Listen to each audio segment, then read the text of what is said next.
Hey guys, welcome back. I hope you're doing good today.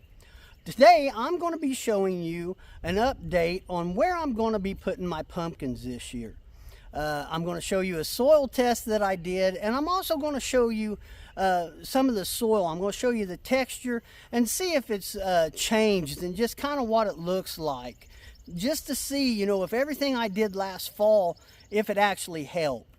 Now, I think it was about the middle of November, I made a video, and I'm going to leave a link to that in the description, but I show you everything that I've done to get to this point. Now, since then, what I've did was I come out here every couple of weeks or so, and I started turning this with a shovel, you know, and just mixing in the dirt that I dug out, and so it was all clay and everything. And then I got smart and I started using a tiller, and that worked pretty good. And so I've done that a couple times. So this is what I have here. Now, let me go ahead and show you the texture of this soil. And if you have clay soil, you know what I'm talking about. It is just very, very hard to keep it broke up. So this here, it's got a lot of organic matter in it. You see, it looks nothing like what it did last November. It has really been broke up. It's you know, this stuff here, that's going to let water get down there. So it's going to let air get through there. The roots are going to have an easier time, you know, growing in this than it would if it was just straight clay. So that part there, it came out pretty good. And so let me show you the soil test, because there's a couple things on there that kind of got me nervous a little bit, but we'll talk about that too. So let me show you that. Okay guys, so the first one I'm going to show you is the pH test. And that right there is an 8. And I'm going to talk about this here in just a minute, because usually when I test my soil, it's at a 7. And so this was a little bit, you know, more alkaline than what I was expecting. So let me go ahead and show you the nitrogen.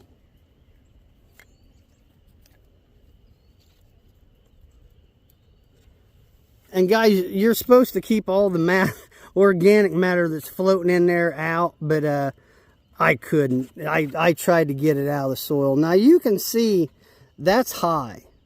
That's high nitrogen.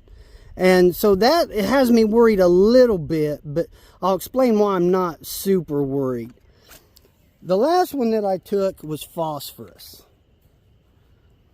So again, that was high. To me, I'll get it up here where you can see it, but it might not on the camera look like there's a lot of difference between medium and high, but it's high. So and that one actually, I'll talk about it in a second, but that's good. I feel like that's good. So let me explain.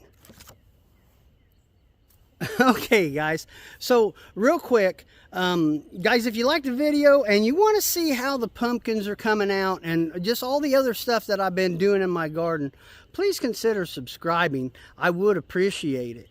Now, we're talking about the pH, and it is high.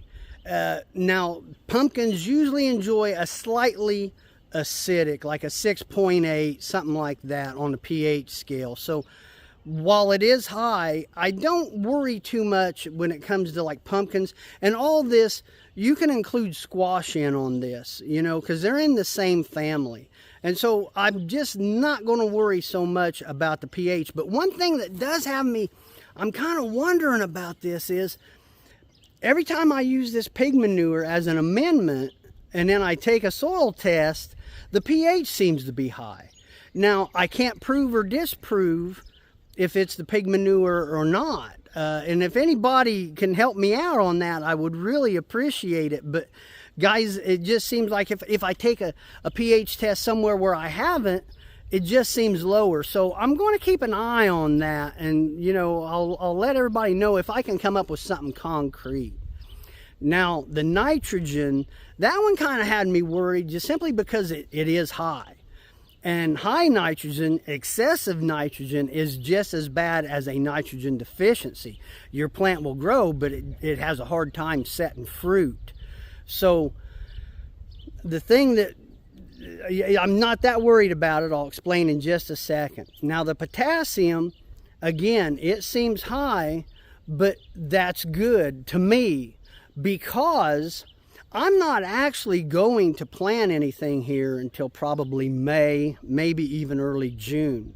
So I feel like these levels are going to go down a little bit, but that's why I feel it's important to take these tests now, because if my nitrogen had been low, I could have went ahead and added, a safe manure like rabbit, or if I had some aged manure or compost, something, to get that up. Or if I didn't have any of that, I could have used, steeped rabbit or steeped alfalfa pellets or something like that, because it's still, you're going to have time for that to raise, your nitrogen up.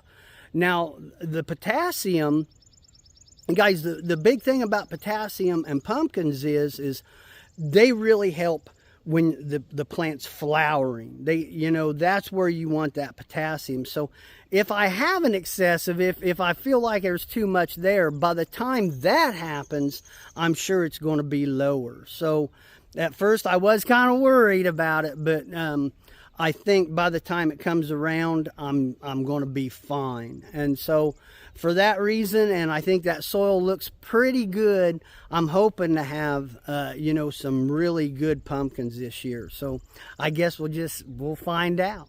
Well, guys, that's the video, and I hope you enjoyed it, and I'll talk to you later. See ya.